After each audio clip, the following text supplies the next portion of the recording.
This is my instant match reaction to the Tottenham Hotspur 1, Fulham 1 game. And as I've talked about kind of in the at the end of the watch along that I just did on Chris Cowlin's channel, just a very, very frustrating football match. But I'm not sure that we could really expect much difference considering 6 first team players not starting that game.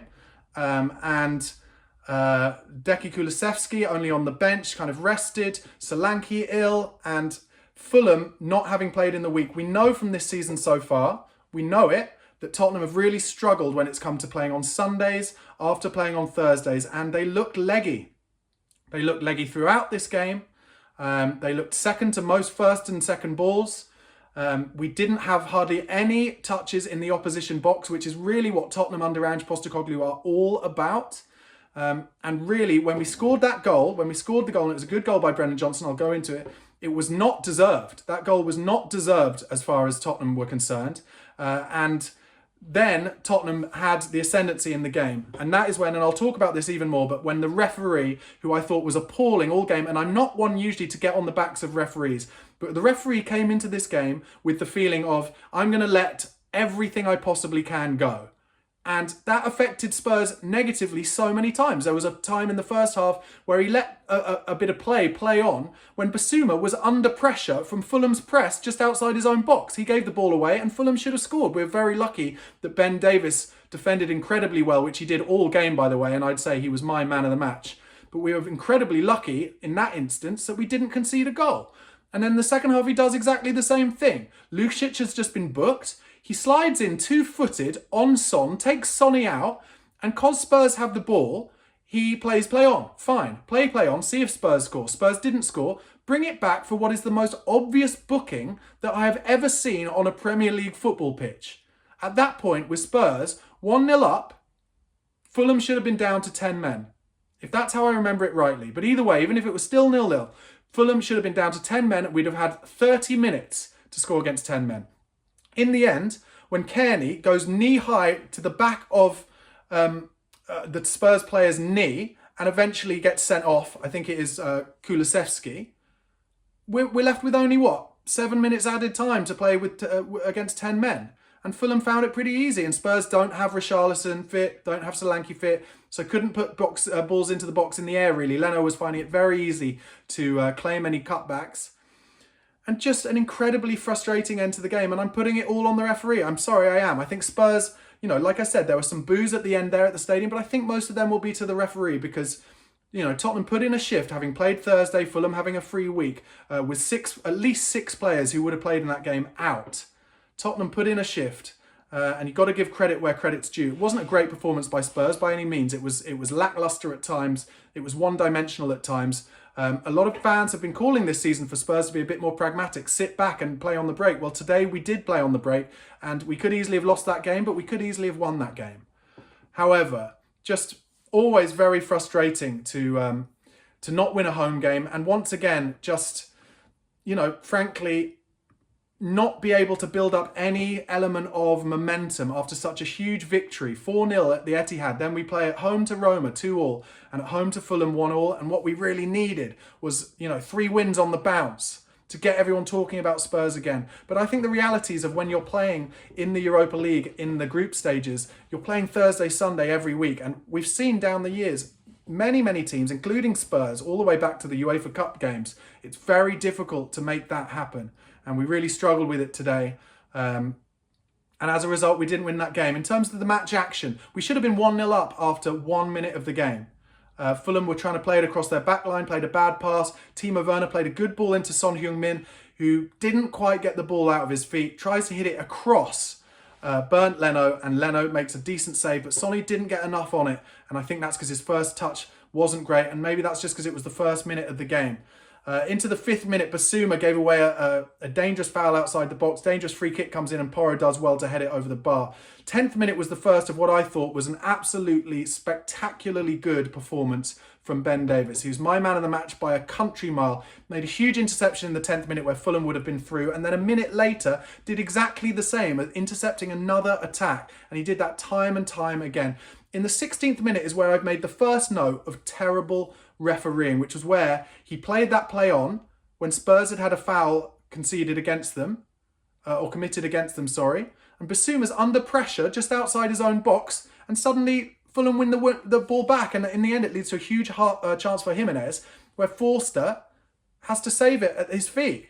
Just shocking refereeing started then. In the 18th minute, Spurs could have scored. A pass back from Fulham goes back to Leno, but actually Sonny gets in there first, and if he could have just dinked it over the keeper, that would have been Tottenham 1-0 up, but Leno read it pretty easily in the end. 20th minute, another huge block from Davis after there's a goalmouth scramble from a corner. 23rd minute, good football from Spurs, and actually it was around the 23rd minute where Tottenham started getting control of the ball in that first half a little bit and controlling the game. Really good football from Spurs. The ball dropped to Porro on the half volley, on the inside right position, just outside the box. He hits it with his laces across goal, gets a little deflection for a corner.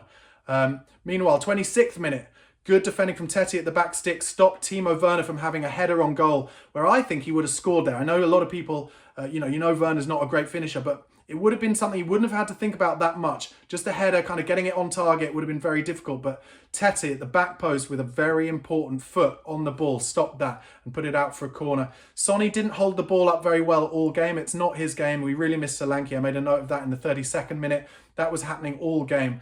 Then the first of some unbelievable saves from Fraser Forster, who is my runner-up for man of the match, I'd have to say. Maybe he's equal man of the match, actually.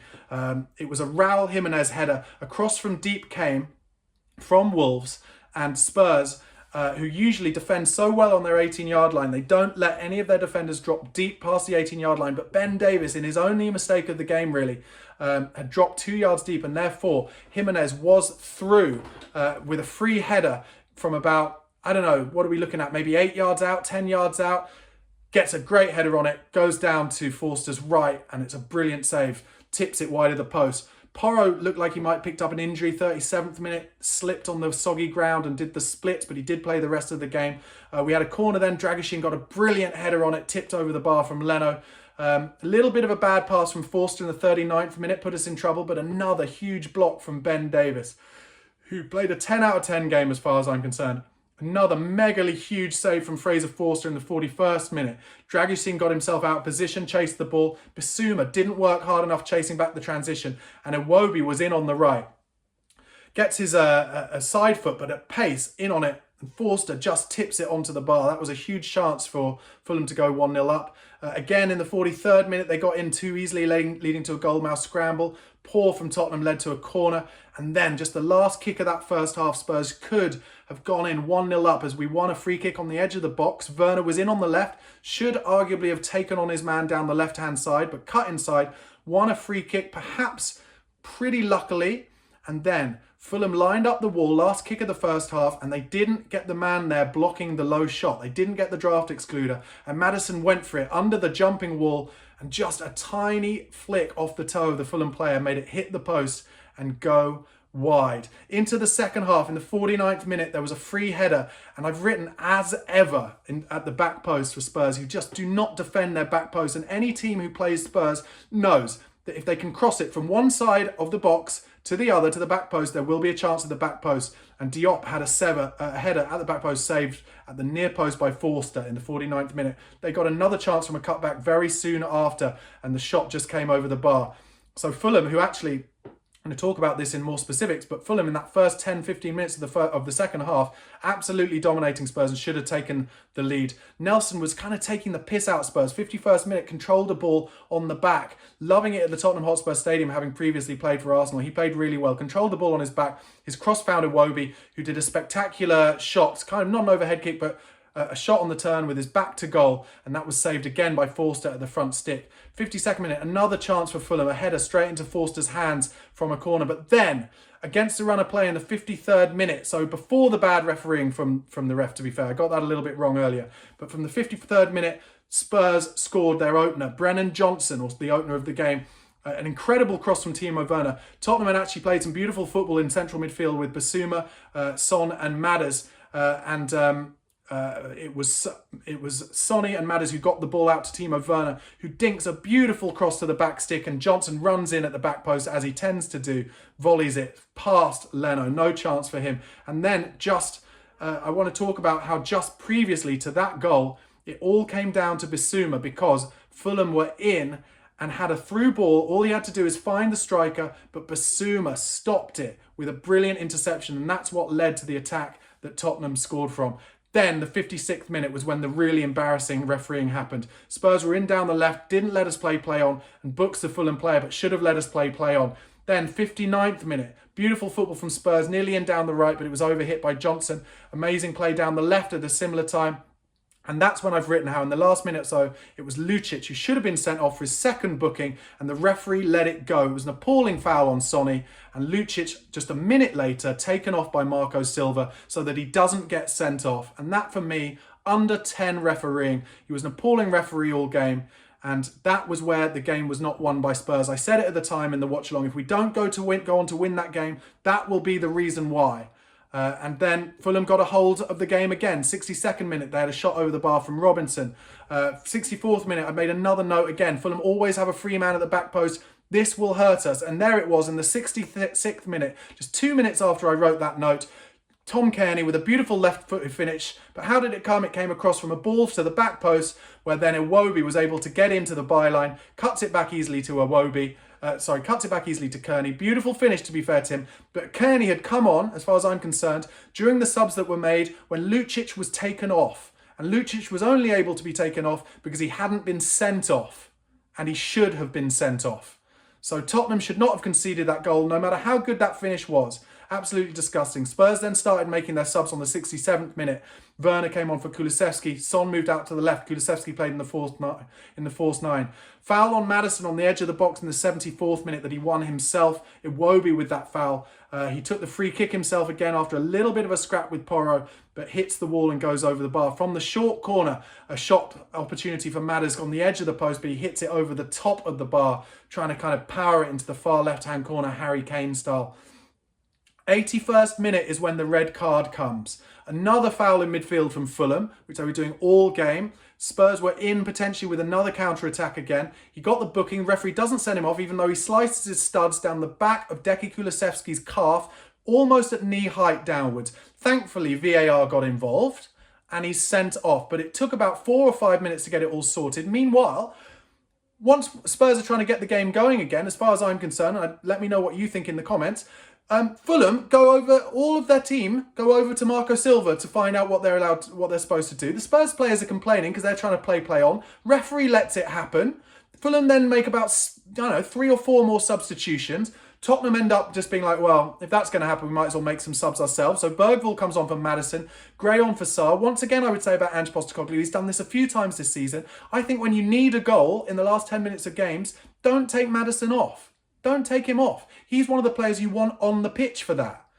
I'm not saying Bergvall played badly. He didn't. He looked all right. Gray came on for Sarr. Madders looked unhappy to be taken off. But I've written again, disgraceful refereeing for letting all that happen. Tottenham should be allowed, considering there's been a sending off to the opposition, to play quickly, to show full desire, to show 110% pace, desire, energy, effort. But instead, the Fulham players all go to the touchline, crowd around their manager. Just shocking refereeing as far as I'm concerned. Absolutely shocking. Then, in the 88th minute, a beautiful cross from Son Heung-min. Took it early, this cross. We had to do it, surprised the Fulham defence, and it nearly came to Bergvall on the end and the back post. But good defending from Calvin Bassey, who had a good game. From the resulting corner, Dragusin got a header on it, but it was wide. And then, in the 7 minutes of added time, Tottenham really didn't do much. Flattered to deceive a little bit. Didn't really get many chances happening, but Fulham, on the break, had one big opportunity as we gave the ball away in midfield. Udogie, if I remember rightly, slipped over and Harry Wilson was able to run basically most of the length of the pitch, get a kind of cross-come shot in, and Dragusin cleared it from under his own bar. And that was pretty much the end of all the chances, guys. And that is the end of my kind of reaction part to the instant match reaction of the game. Tottenham, I'd say, if I'm going to put the ending on it, didn't deserve to win that game, but I think could have won the game had the refereeing been better, and it wasn't.